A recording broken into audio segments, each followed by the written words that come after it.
Looking for a quick and easy laser project to add life into your craft room or workshop? I've got one for you. Stick around and by the end of this video, you'll have 3 quirky and relatable signs to display in your space. Plus, I'll be sharing a method I use for color filling laser engraved projects.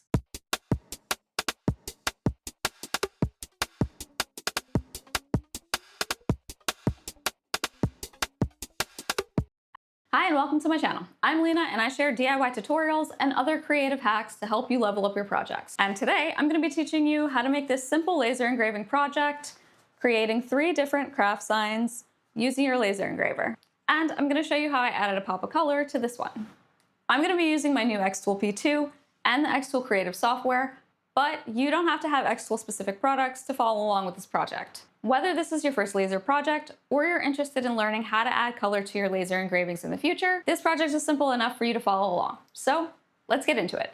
For this project, I'll be using an 11 by 15 inch sheet of 1/4 inch plywood. Depending on how big you want your signs, you can go larger. When using your laser, you want to make sure you're always exhausting your fumes, so that's what I'm setting up here. Although the xTool P2 has auto measure, I still measure my materials using digital calipers to make sure it's accurate.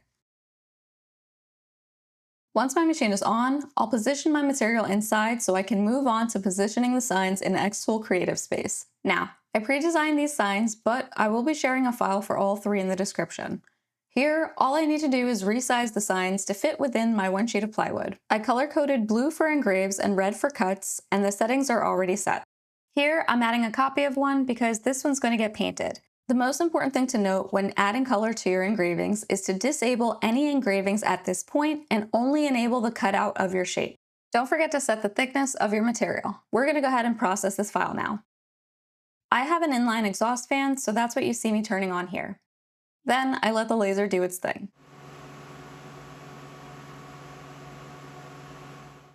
Once it's done, I want to be very careful not to move the entire sheet of plywood. It'll act as a jig when it's time to add the sign back in to be engraved. And it'll help to save a bunch of time from having to reframe it. I think I did pretty well with the settings because this looks pretty perfect. This one gave me a bit of trouble. Thank goodness I removed the slats, so that made it a little easier. Now, this wasn't the best quality of wood, so it looks like I hit a harder spot here, but I can get rid of that with some sanding.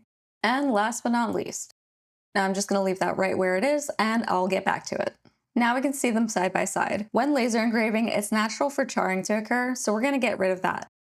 I'm going to use this rag I don't care about and some isopropyl alcohol. Isopropyl alcohol.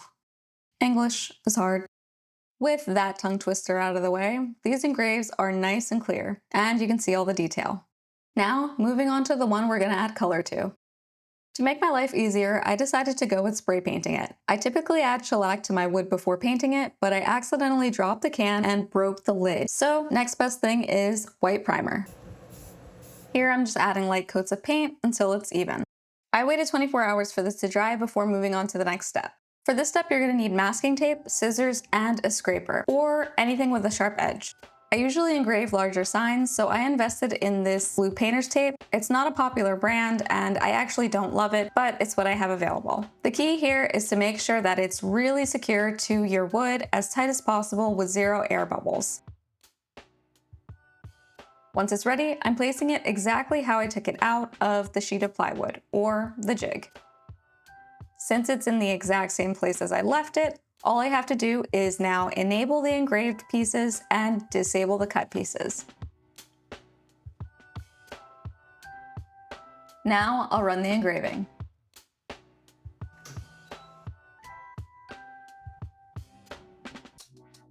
Once that's done, I can now remove it.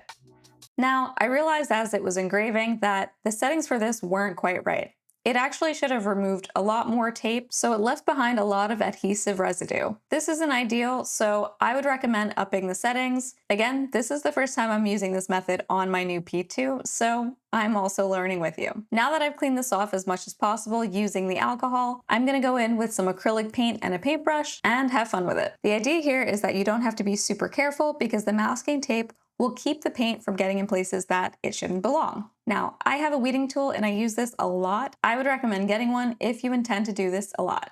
I'm going to do this by hand as much as possible and use the weeding tool for any small pieces I can't get off by hand.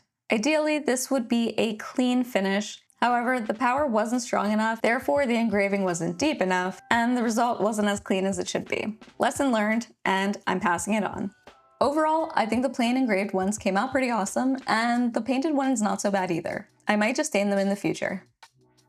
And just like that, I turned scrap wood into crafty craft room signs. So now that you know the process, you can choose to replicate this design exactly, you know where to find the link, or you can completely change it up. You can make them bigger, you can make them different shapes, or you can add whatever you want to say on them. Maybe you're a coffee drinker. But now that you know how to do it, it'll be much simpler. I hope this video was informative and inspired you to go create something. So until next time, have fun.